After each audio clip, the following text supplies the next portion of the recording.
Okay, next.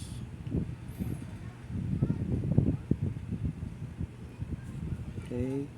Ganyan pa rin ang scenario. Last 5 seconds. Okay, pero ito, nandito yan sa likod. Sigurado yan.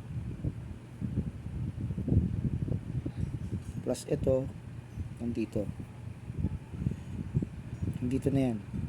Magbabantay. Pag ganyan, okay,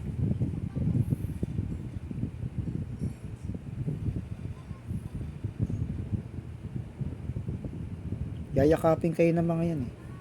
Last 5 seconds. Yayakapin kayo. Ihigpitan kayo para hindi kayo makawala. Okay, what we will do?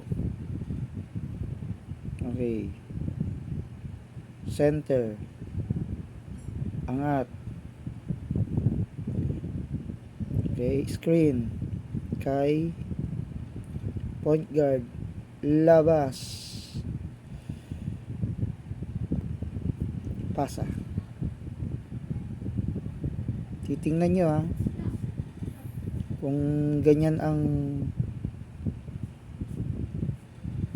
depensa nila,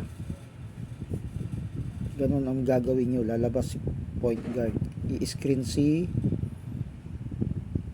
center,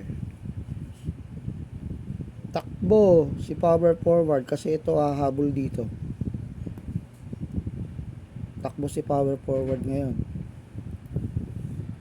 Kung hahabol siya, pwede kang drive to the basket, foul counted, or pasa mo yung bola dito. Okay, for quick 2 points. Okay, yan lang ang ano natin.